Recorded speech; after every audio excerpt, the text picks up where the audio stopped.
a very special episode. The last few weeks we've been going up and down the state to meet businesses, established businesses that are multi-generation organizations, to understand how they've dealt with the full force of COVID-19 face on. One of the businesses that we went to meet very recently was the Brown Brothers family group based up in Milawa. Now, Brown Brothers is a brand that almost all of you will know, and I'm sure many times have consumed their delicious products. But the Brown Brothers haven't just dealt with the crisis of COVID-19. Their previous generations have dealt with multiple external forces. Some of them have been quite extraordinary. And what I did was go up and meet the family, multiple generations. So I met with Emma Brown, who's the fourth generation. She's the youngest member of the Brown family working within the business. I met with her sister as well, who's the first female winemaker from the Brown family. And I also met with their father and also their uncle as well. This first episode that you're going to watch today is the interview and the discussion that I had with Emma, talking about the future of the Brown Brothers family group and why she's excited for what lies ahead. She also recognizes something that's very interesting, that the consumer demographic is changing quite dramatically, not just here in Australia, but also overseas. They are responding to this change. Take a look at this episode from the first part of the Brown Brothers family group interview.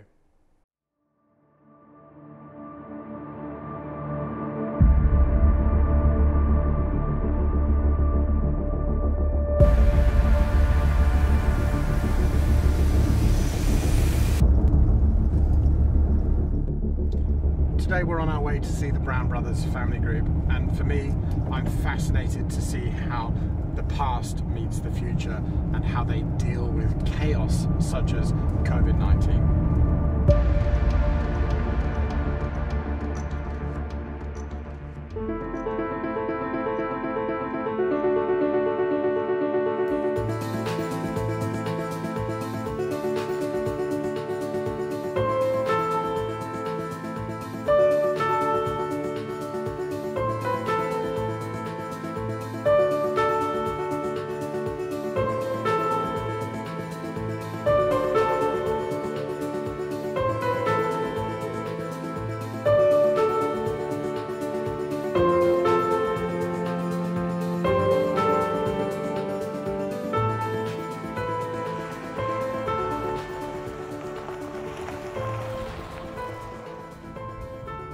Chris, welcome. Morning, how are you? Very well, thank you. Welcome to a sunny but chilly Banksdale. It looks exactly what I pictured. It's stunning. Obviously we're growing wine up here, but what are we looking at over there? So we're nestled up on the right-hand side of the King Valley, about 500 metres above sea level, so hence why our fingers might be feeling a bit chilly this morning. But really this is one of our kind of premier vineyards where we grow really a diverse range of varietals, anything from Prosecco to Gamay to Tempranillo to Pinot Grigio. Yeah, wow. So you are the youngest of the fourth generation of the Brown family. Today in the Brown family, you're in the marketing, in a marketing role. If you look, I mean, beautiful place here to look into the future. If you look out into the future, 20 years ahead, what do you see for the Brown family group? Yeah. Chris, I think looking into the future, it's hard not to get excited. Yeah. We're at a really huge point of change right now as a globe. And I think with change comes opportunity. Yeah. And so looking at kind of the next generation coming through, we have a fifth generation of 11 members and counting. And really, you can only get excited about what the future holds. There's changing consumer landscapes. People are looking for different things within the alcohol industry. They're also looking for different things within their own values. Things like sustainability, organic, moderation. All of these trends that we hadn't seen through our generation are kind of coming through in that younger generation, and that just provides challenges and opportunities for us to really look at the consumer palette, look at what people are looking for in the future, and really adapting what we do to really accommodate for that and continue to lead the wine industry. As far as innovation goes within your industry and the Brown family group, what does innovation look like in the future? What does that mean for you? Brown Family Wine Group and Brown Brothers has a long history, over 131 years of being innovators. especially being innovators at tough times and kind of changing course and being adaptive to kind of the consumer landscape. Innovation to us is making sure that we're not only keeping up with but leading in flavour and consumer palates, but it's also looking at sourcing. We're obviously an agricultural business, and it's making sure that we're taking into account things like climate change and different sourcing, and also things like water usage, and looking at drought resistant rootstock and how we become better farmers into the future as well. So there's two angles, how we kind of produce and grow our grapes, but then also how we deliver tastes to kind of the next generation of palates, which is really exciting. So one of the things, Emma, that I'm always interested in is technology and how we use it to either drive insights into our customers or help grow businesses. How do you see technology as a part of your future here? Yeah, so I guess being farmers, we don't necessarily associate technology with grape growing, but technology is actually really important for our industry, particularly technology in the winery, about how we can deliver different styles of wine through technology. In recent months, we've really had to rely on technology of people all around the country and our global partners working from home. And so it's only taken a pandemic for us to feel truly connected on that length. But technology, really important for us to grow grapes and continue to kind of push the status quo, but also make our fantastic wines. And since this pandemic has caused a huge amount of chaos around the world, do you think that has accelerated your focus on using technology and bringing any of that forwards at all? Absolutely. I think there's a few things that we've certainly realised internally that we're probably behind the eight ball on, and this has really provided us the chance to kind of bring it to the forefront and challenge how we've always done things. I think also at different routes to market, in particular kind of looking at our e-commerce and how we sell wine to people directly, really has been not at the forefront of the wine industry, but something that we've really had to put a lot of focus into in the last couple of months, and probably done a couple of years worth of work in a few months in order to kind of deliver wines to our consumers in a really effective way.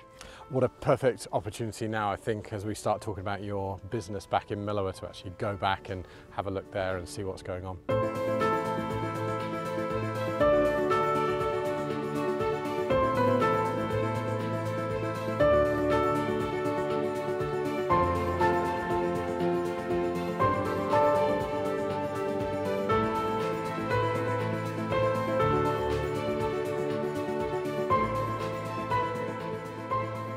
Great to be here in Miloa, Emma, and we left the conversation talking about you accelerating your e-commerce strategy, and one of the things that you did do was this new home delivery service through COVID-19. Talk to us a little bit about that, and the second bit is, are you going to continue to do that in the long term? Yeah, absolutely. It was actually pretty bizarre. So COVID kind of hit us all pretty fast and furious, and that meant shutting down our site. So all cellar door tastings, and obviously our restaurant here where we normally house 100 people plus per day. So we had a whole lot of fresh food in the kitchen and in the fridges, and a group of chefs that we really wanted to make sure that we kept employed. And a team here in the hospitality side that we wanted to make sure that we again kept employed, kept busy through this kind of uncertain period. So we did pivot. We'd never thought about doing home delivery before, but we kind of thought we've got such a loyal community around us. Although we're in a very small town of Miloa, we are only 15 minutes away from Wangaratta and have quite a network of small country towns kind of not too far away from us. So we pivoted and did Browns to You, which was a home delivery service of some of our favourite meals that come out of the kitchen here at Patricia's Table. And it was overwhelming. The community really kind of lent into it and really, I guess, took it with both hands, and we've been overwhelmed by how successful it's been. And if we look 2 years ahead, are you still going to be doing Browns to You? Is that something now that you've discovered is a is a bit of a success, a bit of a win?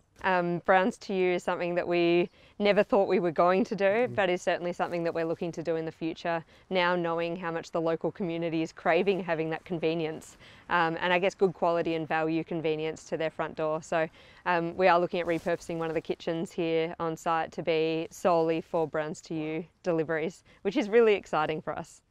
And I want to tap into that community thing. We had a chat recently with Milloway Cheese Factory and talking about that community vibe, the support that business provides back into the community. It's something really very much part of the DNA. How do you see two things? Firstly, family as part of that community vibe, and what does that mean for you at the Brown Family Group? Yeah, absolutely. Our locals are our heart and soul here at Brown Brothers, not only because we employ locally. Many of the Milloway Township, if you go and meet them at the pub in the evening, they've either worked for Brown Brothers or currently work for Brown Brothers. So our community is absolutely key. I think being a family business allows us to embrace our community and look forward, and allows us to kind of say, this is the land that we have existed on for 131 years. The community that we've been a part of for 131 years, how do we make sure we look after those elements into the next 100 years, 200 years and hopefully beyond? You talk about the 131 years. I mean, we're surrounded by history. You were telling me earlier that over there we've got your grandparents' first house that your dad and his siblings grew up in. They then moved across to this house here, and the reason that they left was your nan was uncomfortable, her smalls being on the line you mentioned. And then we've got behind over there's the barn where all sorts of events take place. The history here is incredible. If you look then, as we talked about earlier, being the youngest member of the Brown family, the fourth generation, looking into the future, changing habits with our consumers, the decline in alcohol consumption with the millennials.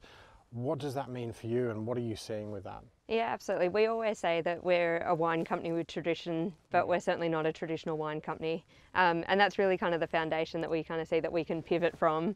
We've got the history and heritage and 131 years of learnings that we can kind of really build to be able to be relevant into the future. This next generation coming through is a really interesting one for us. We are seeing consumption of alcohol on the decline, less penetration, so less people coming into the category, and they're also mindful around what they're putting into their bodies. And so that's really key for us. And rather than saying, okay, they're not the people that we're targeting, move on to the people who are easier fish to get, I guess.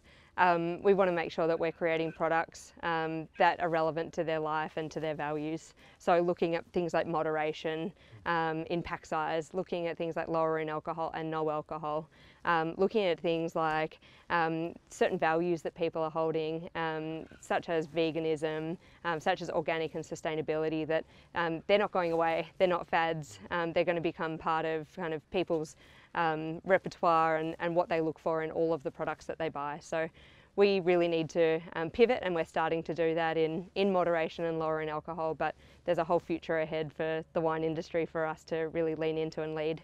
I bet there's no doubt at all that your dad and uncle would have ever considered talking about moderation in any way, shape or form. But if we look now ahead again at the future, outside the borders of Australia, looking further afield to China, there's no misunderstanding that there's some tensions going on between Australia and China at the moment. How do you think that's going to play out for the Brown Family Wine Group? Brown Brothers has been selling wine into China for the last 20 years. So we're kind of pioneering in that space of trying to work out how we even approach China, and we've had some great wins, we've had some great losses, and we've learned a lot along the way. So we kind of see this kind of scenario just kind of another one of those milestones to get over and work out what the best model is in China. The Chinese market is so fragmented.